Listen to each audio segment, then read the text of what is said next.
What's going on, guys? We just got patch 1.13 for Elden Ring, and we have a ton of massive changes, bug fixes, and overall quality of life changes to Elden Ring that we need to discuss.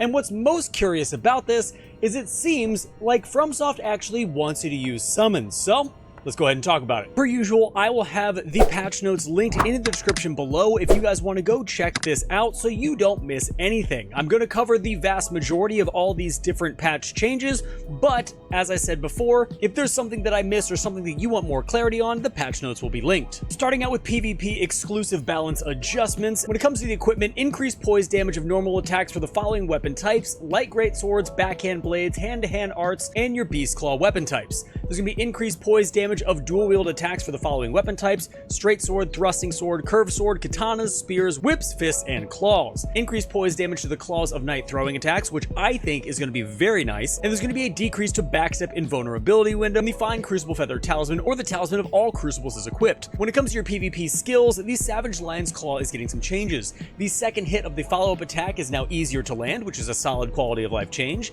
and there's a decreased damage animation of the first attack against other players. When it comes to Raging Beast, you're going to have a decrease in vulnerability window against other players' attacks. Blind Spot, you're also going to have that decrease in vulnerability window against players' attacks, and Palm Blast is going to have a decreased poise amount generated when charging its skill. All these seem to be overall good quality of life changes for PvP, but if you don't agree, let me know down in the comments, because I personally don't PvP a ton. When it comes to your spells and incantations, Miriam's Vanishing is getting a nerf with decrease in vulnerability window against other players' attacks. Knight's Lightning Spear is going to have an increased attack power to the initial Lightning Spear, but 2 nerfs decreasing attack power of spears launched after the first one, and also decreasing the poise damage of all spears generated by this spell. This spell was incredibly overpowered, so it doesn't surprise me that it got a little bit of a nerf, but I think overall this will still be a solid change. At this point, we're going to move into general balance adjustments for the game. There are a lot of these. This is one of the biggest patches that I've ever seen for Elden Ring, so let's go ahead and jump right into it. If I'm going a little bit fast, it's just because there are a ton of these, and I don't want you guys to miss anything. First up, for your general balance adjustments, we have increased damage animation for the light greatsword charge attack against enemies other than players. We've increased the stats and status of the following NPCs that can be summoned in some areas: Needle Knight Leda, Pureblood Knight Ansbach, and Tolier. That's a really nice change because overall this is just going to make those NPCs more beefy when you summon them. They've increased the attack power and the damage negation of summoned spirits, including the Mimic tier, whenever the revered Spirit Ash blessing is at 5 or more. This is a really nice buff for the Mimic tier, as if he wasn't already good enough, having that Spirit Ash blessing plus 5 is going to make him like he used to be. They've also increased the attack power and damage negation of summoned spirits, including the Mimic tier, when upgraded to plus 8 or higher. So overall, they're making summon ashes a lot better with this particular patch. When it comes to weapon buffs and nerfs, we have an increased attack power scaling when upgrading the following armaments: repeating crossbows, spread crossbow, and Rabbath's cannon. So an overall nice buff for the crossbow class. And then for the Shield of Night, they've increased the damage negation when blocking physical attacks. The Euphoria finally got the buff that it needed. They've increased the holy damage when the weapon has its luster restored. They've decreased the number of attacks required to restore the weapon's luster, and they've increased the duration of the luster restoration effect. This is super nice because that weapon, as hard as it was to get and as weird as it was to get in the game, it actually was incredibly mid. So this is going to be a really nice buff for this particular weapon.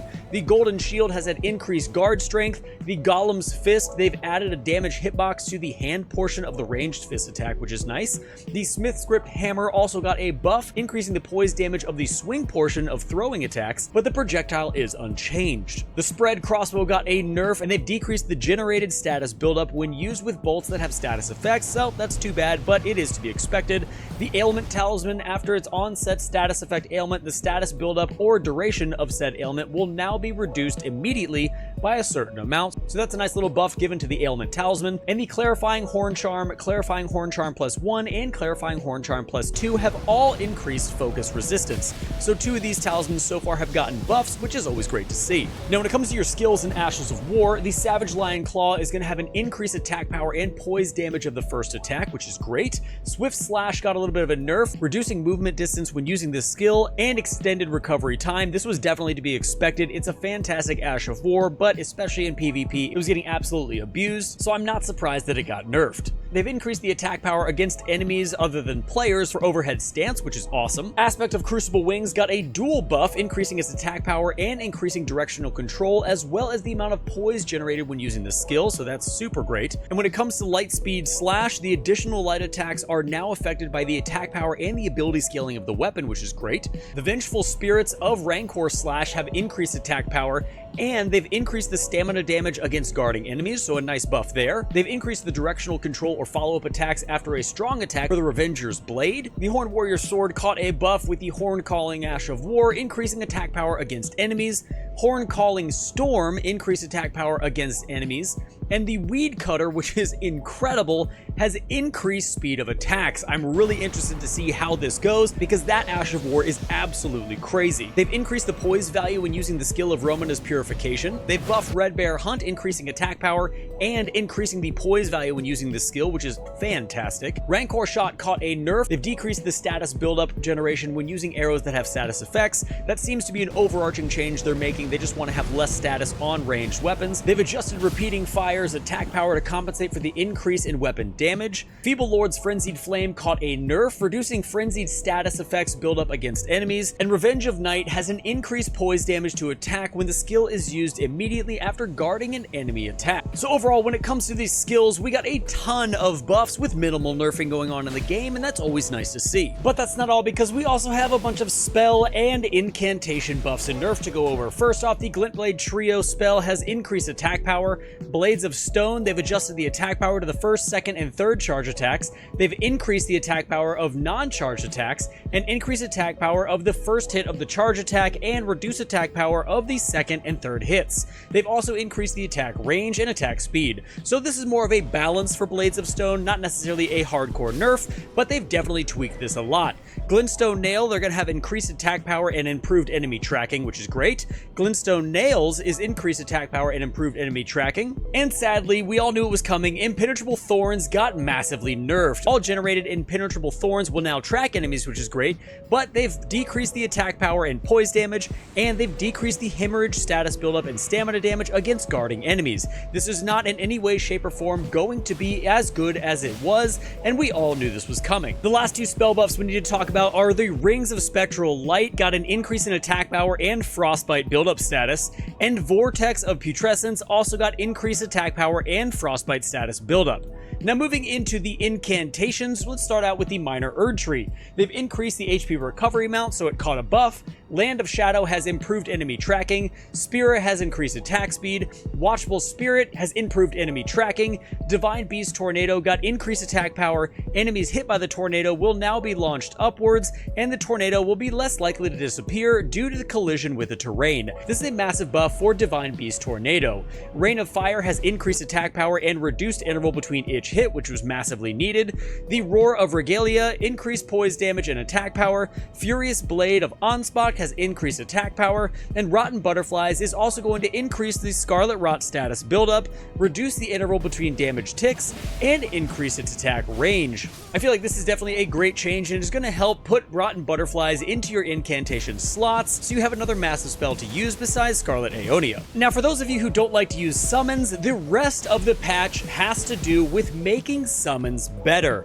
It is absolutely incredible to me how they just said, you know what, all of our summons need to be better and people need to be using them, so let's go ahead and buff every single one. If you look through the patch notes on your own, you can go through and see that almost, if not all, of every single summon Ash has been buffed, whether it's building up their stagger potential to not being staggered as easily, whether it's an HP buff, whether it's a damage buff. A ton of Spirit Ashes got buffed. Almost every single summon got the buff to not be staggered as easily, which overall is a great quality of life change for summons in general. But since there are so many summons and there's been a ton of buffs throughout their ranks, I'm only going to go over the ones that are really awesome, and if you want to check these out for yourself, as I said, the patch notes will be linked down below. Starting out, we have Banished Knight Oleg, an OG summon, and he's been given increased attack power and damage negation against physical attacks.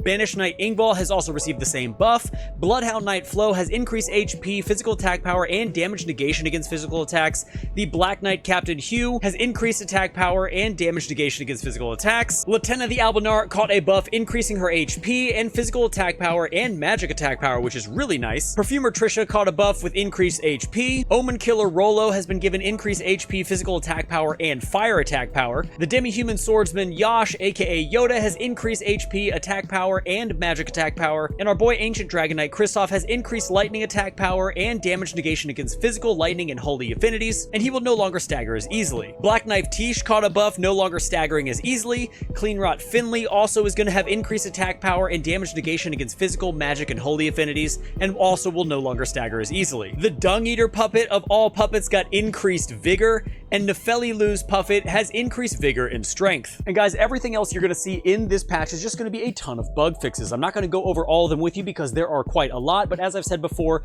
everything you're seeing in this video will be linked down in the description below. If you've not subscribed yet, make sure to subscribe on your way out. I would appreciate it a ton. We are getting ready to gear up and move into some Black Myth Wukong, so I'm very excited about that. But guys, until next time, stay safe, enjoy the game, and I'll see you in the next one.